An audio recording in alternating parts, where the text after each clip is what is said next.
हाँ जी, नमस्कार, स्वागत और अभिनंदन आप सभी का।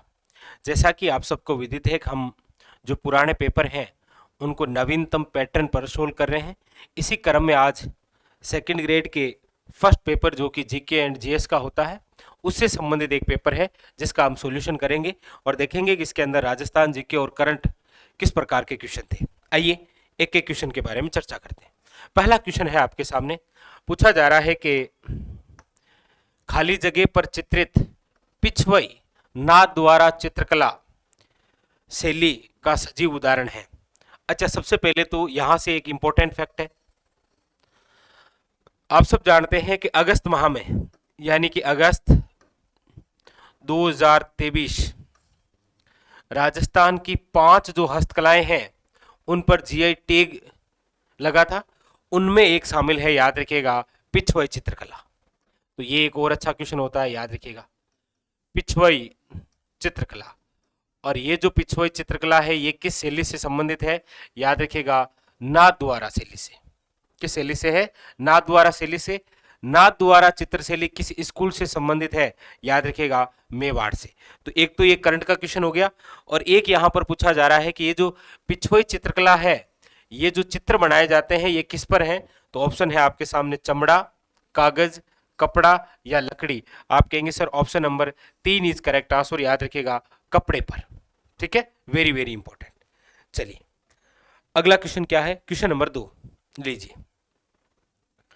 क्वेश्चन नंबर 2 है आपके सामने, कल्चर से संबंधित बड़ा ही और महत्वपूर्ण क्वेश्चन पूछा जा रहा है आपके कि मोरबंदिया, पहरावना, ताड़ना नामक 3 प्रकार के विवाह किस जनजाति में प्रचलित है?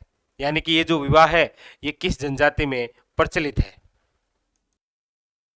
तो देखिए इसका आंसर क्या होगा। आपके सामने मोरबंदिया, पहरावना और ताड़ना नामक 3 प्रकार के विवाह किस जनजाति में प्रचलित है? तो याद रखिएगा इसका जो राइट आंसर है वो है ऑप्शन नंबर 3, ग्रासिया जनजाति में। और ये जो ग्रासिया जनजाति है, याद रखिएगा, ये राजस्थान में सर्वाधिक किस जिले में है? तो सिरोही के अंदर। और इंपॉर्टेंट बात याद रखिएगा कि इनका प्रमुख मेला कौन सा है? ग्रासिया जनजाति का प्रमुख मेला कौन सा है, जिसे कहा जाता है मनखारो मेलो। वेरी वेरी इंपॉर्टेंट, याद रखिएगा। और ये जो मेला है ये है आपके घोर माता का, जो कहां भरता है? याद रखिएगा, शियावा सिरोही। ये भी एक इंपॉर्टेंट क्वेश्चन है, याद रखिएगा। कई बार इस मेले का नाम देके पूछा जाता है कि इस मेले का संबंध निम्न में से किस जनजाति से है? इंपॉर्टेंट। ठीक है, लीजिए अगला क्वेश्चन क्या कह रहा है। क्वेश्चन नंबर है आपके सामने तीसरा, पूछा जा रहा है कि अक्षय तृतीया का त्योहार कब मनाया जाता है?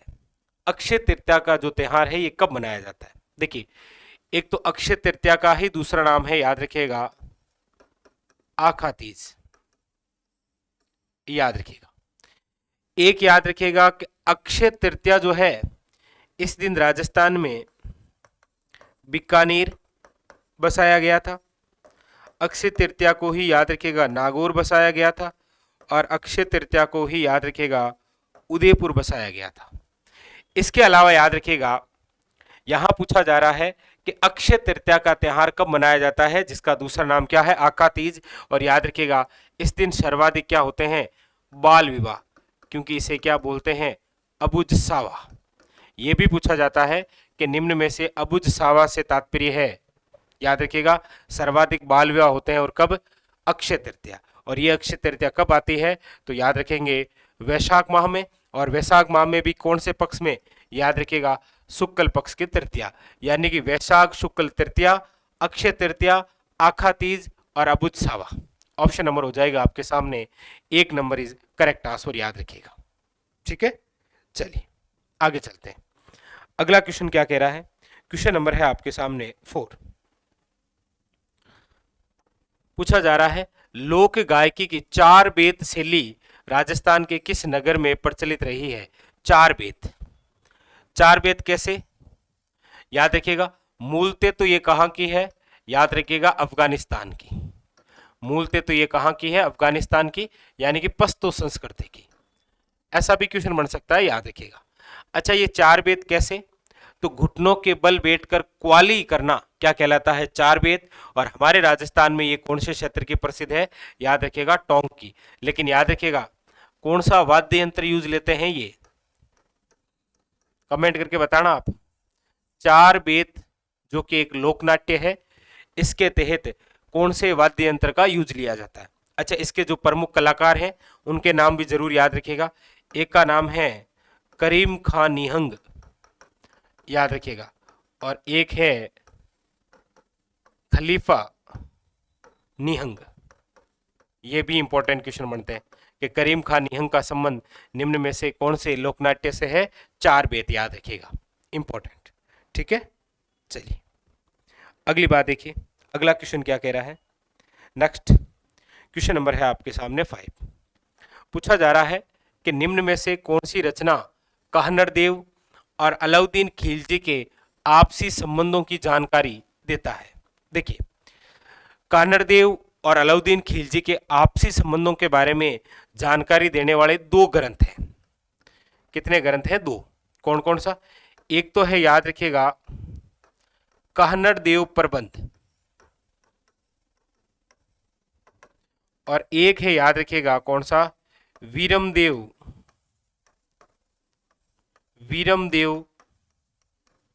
सोनगरा वात। ये दो ऐसे ग्रंथ हैं जिनके अंदर कान्हड़ देव सोनगरा और अलाउद्दीन खिलजी के मध्य हुए संघर्ष की हमें जानकारी मिलती है। याद रखिएगा इंपॉर्टेंट बात, ये दोनों ही ग्रंथ किसके द्वारा लिखे गए हैं? ये भी क्वेश्चन आता है, तो याद रखिएगा पद्मनाभ। ये क्वेश्चन भी कई बार पूछा गया है कि कान्हड़ देव प्रबंध के लेखक कौन है? पद्मनाभ। वीरमदेव सोनगरारी वाद के लेखक भी कौन है? पद्मनाभ। और इन दोनों में ही याद रखिएगा कान्हड़ देव और अलाउद्दीन खिलजी के मध्य संघर्ष की जानकारी मिलती है। तो यहां पर जो आंसर हो जाएगा वो है आपके सामने option number 2 is correct answer, याद रखिएगा। ठीक है, चलिए अगली बात देखिए। अगली बात क्या कह रहा है? अगली बात है आपके सामने कि बिसलदेव रासो की रचना किसने की थी? बिसलदेव रासो की जो रचना है वो किसके द्वारा की गई है? चंदबरदाई, महेशदास, सूर्यमल मिश्रण या नरपति नाहले? याद रखिएगा बिसलदेव जो रासो है ये रचना है नरपति नाहले की। एक और बात, इंपॉर्टेंट बात याद रखिएगा, इसके अंदर जो जानकारी है वो विग्रहराज चतुर्थ और साथ में याद रखिएगा इनकी जो पत्नी है राजमती, उनके बारे में जानकारी मिलती है। ऐसा भी क्वेश्चन बन सकता है, याद रखिएगा। ठीक है, अच्छा, एक क्वेश्चन जो सबसे ज्यादा चर्चा में रहा, बिसलदेव रासो किस प्रकार का ग्रंथ है? ये आप कमेंट करके बताना। ठीक है, बाकी इसके अंदर विग्रह चतुर्थ और याद रखिएगा उनकी जो पत्नी है राजमती, इनके बारे में जानकारी मिलती है। क्योंकि ऐसा क्वेश्चन बन सकता है कि नरपति नाहले द्वारा रचित बिसलदेव रासो में निम्न में से किस नायिका का उल्लेख है? राजमती का, जो कौन है? विग्रह चतुर्थ की पत्नी। तो यहां पर ऑप्शन नंबर हो जाएगा आपके सामने 4 इज करेक्ट आंसर, याद रखिएगा। ठीक है, चलिए अगले क्वेश्चन। अगला क्वेश्चन क्या कह रहा है? क्वेश्चन नंबर है आपके सामने 7। क्या पूछा जा रहा है? दादू पंथ की मुख्य गद्दी खाली जगह कहां स्थित है? दादू पंथ। देखिए, दादू पंथ के फाउंडर तो कौन है? याद रखिएगा संत दादू दयाल। दादू दयाल, याद रखिएगा, जिन्हें आप राजस्थान का कबीर कहते हैं, राजस्थान का कबीर। और दादू दयाल याद रखिएगा जिनका जन्म हुआ है 1544 में।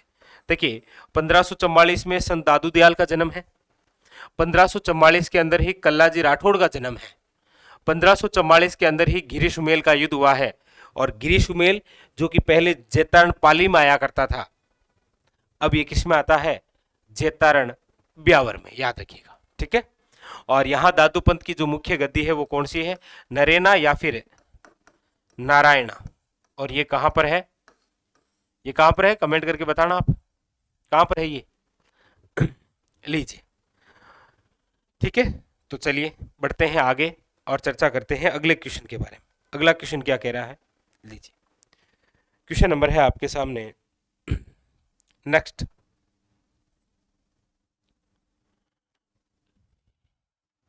क्वेश्चन नंबर 8 क्या कह रहा है? देखिए, पूछा जा रहा है कि भारतीय राज्य के राज्यपाल के बारे में निम्नलिखित में से कौन सा कथन सत्य नहीं है? यानी कि राज्यपाल के बारे में कौन सा कथन है जो कि सत्य नहीं है? देखिए, उनकी नियुक्ति भारत के राष्ट्रपति द्वारा की जाती है। आप कहेंगे बिल्कुल सर ये तो सही है, कोई दिक्कत है नहीं, ठीक है। वे एक से अधिक राज्यों का राज्यपाल हो सकता है, बिल्कुल हो सकता है, बात ये भी सही है। तीसरी बात क्या है कि वे 5 साल की अवधि के लिए पद पर रहता है, ये भी बात सही है, ठीक है। और 4 नंबर क्या कह रहा है, यदि संबंधित राज्य की विधानमंडल उसे हटाने के लिए प्रस्ताव पारित करती है तो उसे पहले भी हटाया जा सकता है। नहीं, ऐसा नहीं हो सकता, ठीक है। तो 1, 2 और 3 ये तीनों ही सही है, और हमसे पूछ रहा है गलत कौन सा है, तो गलत है आपके 4, ठीक है। लीजिए अगला क्वेश्चन क्या कह रहा है। अगला क्वेश्चन है आपके सामने, किस संविधान संशोधन के तहत एक ही व्यक्ति को 2 या 2 से अधिक राज्यों का राज्यपाल बनाया जा सकता है? बहुत अच्छा क्वेश्चन है, बताइए। किस संविधान संशोधन के तहत एक ही व्यक्ति को 2 या 2 से अधिक राज्यों का राज्यपाल बनाया जा सकता है? कोई दिक्कत नहीं है, 7वां संविधान संशोधन है। चलिए कमेंट करके बताना ये कब हुआ था, 7वां संविधान संशोधन ये कब हुआ था? और ये भी इंपॉर्टेंट क्वेश्चन है, याद रखिएगा, ठीक है। चलिए अगले क्वेश्चन के बारे में। अगला क्वेश्चन क्या है? अगला है कि मंडन द्वारा निम्नलिखित किन पुस्तकों की रचना की गई है? मंडन द्वारा कौन सी पुस्तकों की रचना की गई है? बड़ा ही इंपॉर्टेंट क्वेश्चन आया है। हाँ देखिए, 2 तो आप प्रसिद्ध जानते हैं, कौन सी? एक तो राजवल्लभ है और एक देव मूर्ति प्रकरण, यानी कि 1 और 3 तो है, 1 और 3, यानी एक इसमें नहीं है तो इसको काट दीजिए, एक इसमें भी नहीं है इसको भी काट दीजिए। अब आपके सामने 2 ऑप्शन है, या तो 1 है या फिर क्या है 2। याद रखिएगा, राजवल्लभ, रूपा अवतार, देवमूर्ति प्रकरण और वास्तुसार, ये सारी सारी जो रचनाएं हैं वो किसकी है? याद रखिएगा, मंडन की।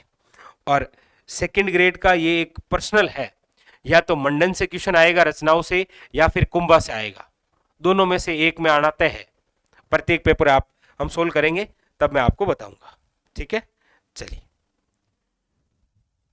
अगले क्वेश्चनों के बारे में लीजिएगा। अगला क्वेश्चन क्या कह रहा है, लीजिए एक और बड़ा शानदार क्वेश्चन आया आपके सामने, और ये तो सबसे यूनिक सा क्वेश्चन है जी। ऐसे क्वेश्चन की तो हम अपेक्षा भी नहीं कर सकते, लेकिन पूछा है कि राजस्थान के मुख्यमंत्री के अपने प्रथम कार्यकाल के दौरान श्री अशोक गहलोत ने मुख्यमंत्री का पद निम्न में से किस तारीख को संभाला था? यानी कि वर्तमान राजस्थान के जो सीएम हैं, ये पहली बार जब सीएम बने थे तब इन्होंने अपने पद को किस तारीख को संभाला था, ये क्वेश्चन पूछा है। तो इसका जो राइट आंसर है वो ऑप्शन नंबर 1 है। याद रखिएगा, 1 दिसंबर 1998 को याद रखिएगा, ठीक है। और उसके बाद में उपचुनाव हुए और सरदारपुरा जो सीट है जोधपुर, वहां से ये क्या बने थे? हाँ, एमएलए। चलिए अगला क्वेश्चन, और ये भी बड़ा अच्छा क्वेश्चन है, बहुत ही शानदार क्वेश्चन है। क्वेश्चन नंबर 12 क्या कह रहा है, देखिए। पूछा जा रहा है कि राजस्थान की 15वीं जो विधानसभा है उसमें अनुसूचित जाति यानी कि एससी और एसटी के लिए आरक्षित निर्वाचन क्षेत्रों में से कितने में महिला सदस्य निर्वाचित हुई है? 15वीं विधानसभा में एससी और एसटी की कितनी महिला सदस्य निर्वाचित हुई है, और वो भी आरक्षित निर्वाचित क्षेत्रों में? तो देखिए, एससी की तो हुई है आपके, याद रखिएगा 8, और एसटी की हुई है याद रखिएगा 3। ऑप्शन नंबर जो है वो है 4 इज करेक्ट आंसर। ऐसे क्वेश्चन बड़े इंपॉर्टेंट होते हैं। चलिए अगला क्वेश्चन क्या कह रहा है, देखिए। अगला क्वेश्चन है, निम्नलिखित में से किसने सबसे कम कार्यकाल के लिए राजस्थान राज्य मानवाधिकार आयोग के अध्यक्ष का पद संभाला था? निम्न में से आपके सामने जो 4 ऑप्शन है, सगीर अहमद, कांता भटनागर, प्रकाश टाटिया और अमर सिंह गोदारा, इनमें से ऐसे कौन से राजस्थान राज्य मानवाधिकार आयोग के अध्यक्ष हैं जिनका सबसे कम कार्यकाल रहा है? बताइए, सबसे कम कार्यकाल बताइए इनमें से किसका रहा है? तो इजी सा है, आप सब जानते भी हैं कि राजस्थान राज्य मानवाधिकार आयोग की बनने वाली प्रथम महिला अध्यक्ष भी कौन है? याद रखिएगा, कांता भटनागर। ठीक है, कांता खतूरिया अलग है। आप बताना, कांता जो खतूरिया है वो किस आयोग की प्रथम अध्यक्ष बनी थी? कांता खतूरिया वो अलग है। ये कौन है? याद रखिएगा, कांता भटनागर। तो क्वेश्चन ऐसा भी पूछा जाए कि राजस्थान राज्य मानवाधिकार आयोग की प्रथम महिला अध्यक्ष कौन बनी, तो याद रखिएगा कांता भटनागर। और सबसे कम कार्यकाल जो रहा वो भी इसी का रहा था। ठीक है, याद रखिएगा। चलिए अगले क्वेश्चन की ओर लीजिए। अगला क्वेश्चन आपके सामने कि निम्न में से कौन सबसे कम अवधि तक राजस्थान का मुख्यमंत्री रहा? ये सेकंड ग्रेड का पेपर हम सोल्व कर रहे हैं और अभी आपको पता है ऐसा ही क्वेश्चन आरएस प्री में आया था। ठीक है, तो पुराने पेपर आप पढ़ लेते हैं तो आपको थोड़ा थोड़ा आइडिया हो जाता है। तो सबसे कम अवधि तक आप सब जानते हैं वो कौन है? हीरालाल देवपुरा, याद रखिएगा। ठीक है, सर्वाधिक लंबे समय तक अभी तक मोहनलाल सुखाड़िया है। ठीक है, हाँ। लीजिए नेक्स्ट, अगली बात।